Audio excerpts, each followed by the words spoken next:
Hey guys, welcome back to the channel and thank you for checking out today's video. I am freaking stoked because we're finally installing the wheels on the car. They've been sitting in my garage for like 3 or 4 weeks now, just collecting dust. I haven't had the chance to install them. I needed to get tires for them, and so it's just been a while. I am so far behind on installing parts. I've had parts just laying around waiting to be installed. I still have parts laying around waiting to be installed. I guess it's a good problem to have, but now these wheels I ordered, I was a little hesitant because about the color, because I wasn't able to find any other pictures or videos. I found one picture of one car with them installed, and it was just, it's really hard to get the full picture. So I think, as far as I know, I'm the first person to actually like film it on a vehicle and get good video and picture and everything.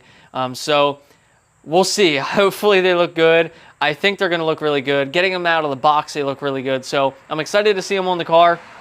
Tonight, I'm just going to get the car ready. I have to fit 4 wheels and 4 tires inside this car so that I can take everything to Firestone in the morning and get it all mounted and balanced. So that's going to be a challenge. I'll show you guys how I make out with that, but that's about it. You guys will see that, and then the wheels will be on the car and we can check it out. I'll see you guys in a little bit.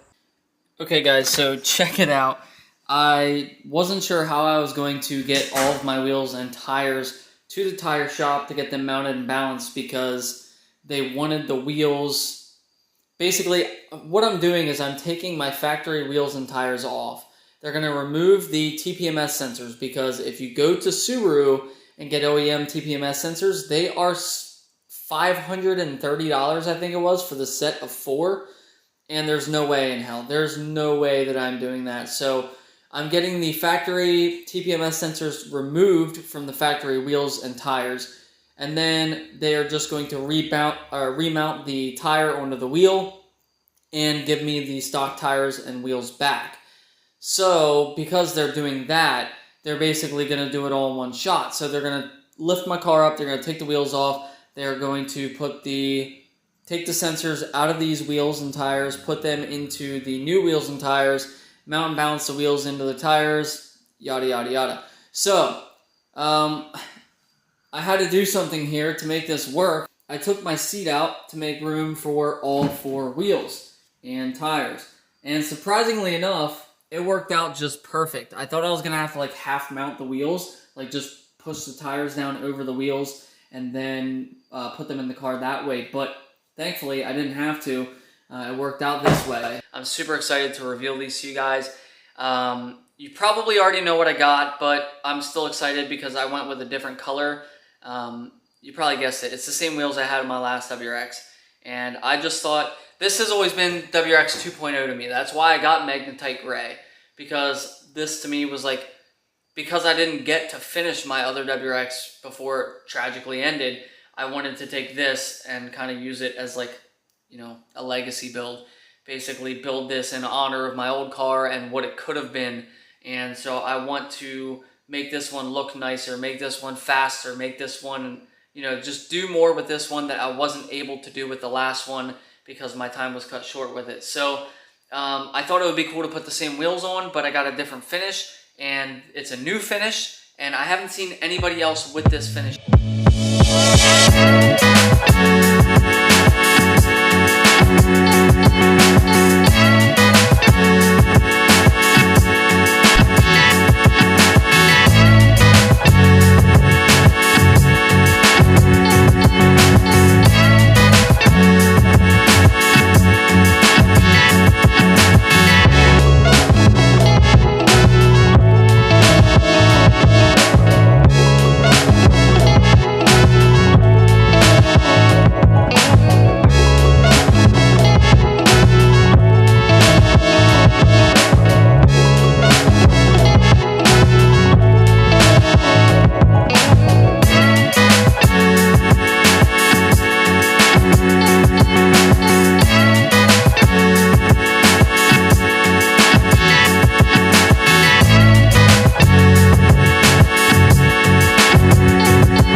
Okay guys, now that the wheels and tires are on the car and you've seen what they look like, I'm going to go over all the specs, pretty much anything I can think of with you guys real quick. That way you have this section in the video you can refer to if you're curious about a setup like this on your car.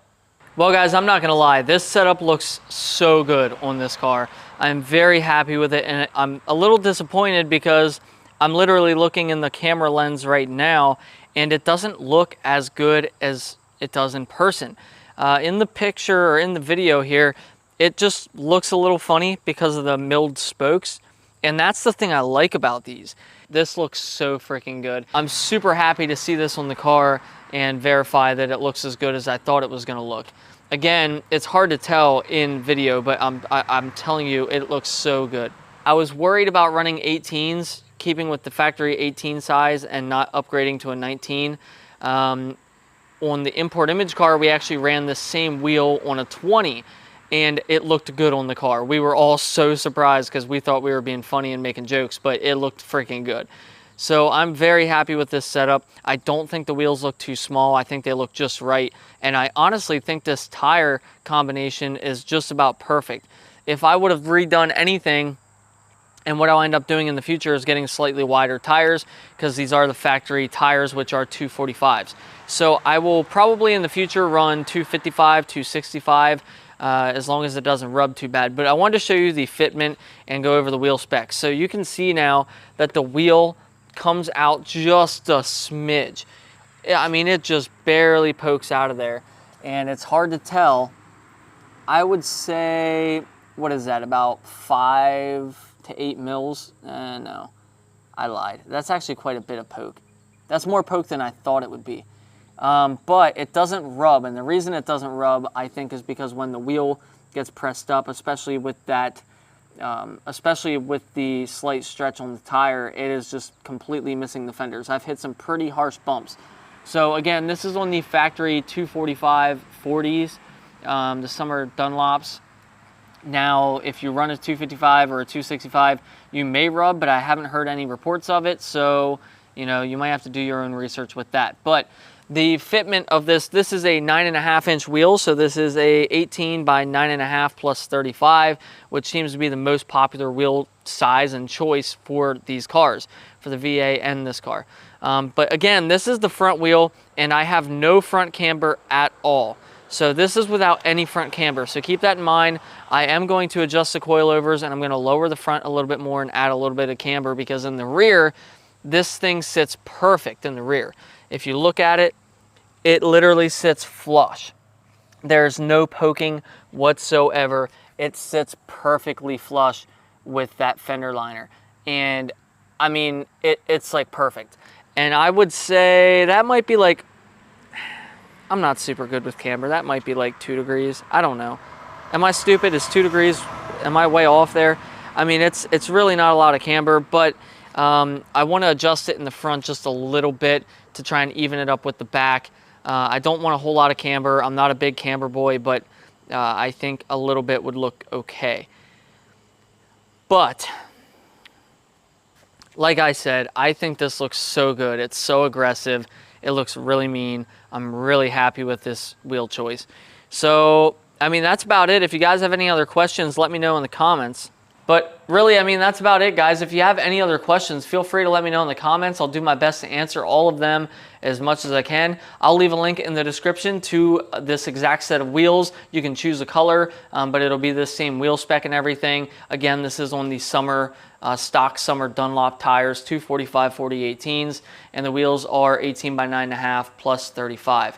And these are the flow formed wheels. So they are a little bit lighter.